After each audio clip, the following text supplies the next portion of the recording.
अस्सलाम वालेकुम नाज़रीन, एक नई वीडियो में खुश आमदीद। आज की वीडियो में आपके साथ शेयर करने वाली हूँ बहुत ही ज़बरदस्त सी रेसिपी, जो कि नॉर्मली हम जो गजरेला और गाजर की खीर वगैरह और गाजर के हलवे ट्राई करते हैं ना, उनसे बिल्कुल एक डिफरेंट सी रेसिपी है जिसका नाम है कैरेट कस्टर्ड पुडिंग। ट्राई कीजिएगा, अपना एक्सपीरियंस मेरे साथ ज़रूर शेयर करें।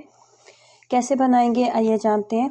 इसको बनाने के लिए 2 किलो के करीब मैंने दूध लिया। ये मेरा घर का खालिस दूध है, फुल फैट मिल्क है। और इसको मैंने मीडियम फ्लेम के ऊपर रख दिया था ताकि ये अच्छे से गर्म हो जाए। तो इसके अंदर 1 से 2 उबाल आ चुके हैं। तो अब मैं इसके अंदर डालूंगी गाजरें। गाजर टोटल मैंने 1 किलो के करीब गाजर ली थी। उसके ऊपर से छिलके उतारने के बाद और कद्दूकश करने के बाद और उसके अंदर से जो कील वगैरह निकलते हैं उन तमाम को निकालने के बाद ये कुछ मेरे पास जो है आधा किलो के करीब रह गई थी। गाजरें बहुत फाइन हम कद्दूकश करेंगे, मोटा कद्दूकश हमने इसको नहीं करना। मीठा मैं अपने टेस्ट के अकॉर्डिंग डाल रही हूँ, 1 मग के करीब मैंने मीठा डाला है। आप अपने टेस्ट के अकॉर्डिंग डाल सकते हैं। ये एक बिल्कुल नॉर्मल मीठा होगा। अगर बहुत ज़्यादा मीठा हो जाएगा तो भी ये खाने में अच्छा टेस्ट नहीं देगा। अब मीडियम फ्लेम के ऊपर हमने इसको इतनी देर तक कुक करना है कि गाजर जो है वो पूरी कुक हो जाए। अगर गाजर को आप बहुत फाइन बारीक कद्दूकश करेंगे तो ये कुक होने में बहुत कम टाइम लेगी।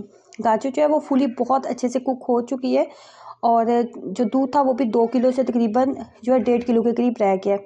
अब मैंने लिया है एक बाउल में जो है वो मैंने ठंडा दूध लिया था और ठंडे दूध के अंदर तकरीबन 5 खाने के चम्मच मैंने वनीला कस्टर्ड पाउडर ऐड किया है। वनीला कस्टर्ड पाउडर ऐड किया, आपके पास कोई सा भी फ्लेवर मौजूद है आप वो ऐड कर सकते हो कस्टर्ड पाउडर का। मैंने वनीला कस्टर्ड पाउडर इसके अंदर ऐड किया है।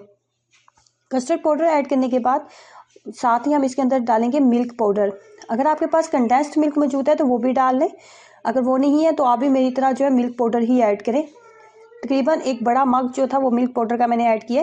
अब मीडियम फ्लेम के ऊपर मुसलसल चम्मच को चलाते हुए इतनी देर तक इसको पकाएंगे कि ये हासा थिक हो जाए, कुछ इस तरह। बहुत ज़्यादा थिक नहीं करेंगे क्योंकि जब ये ठंडा होगा तो मज़ीद थिक हो जाएगा।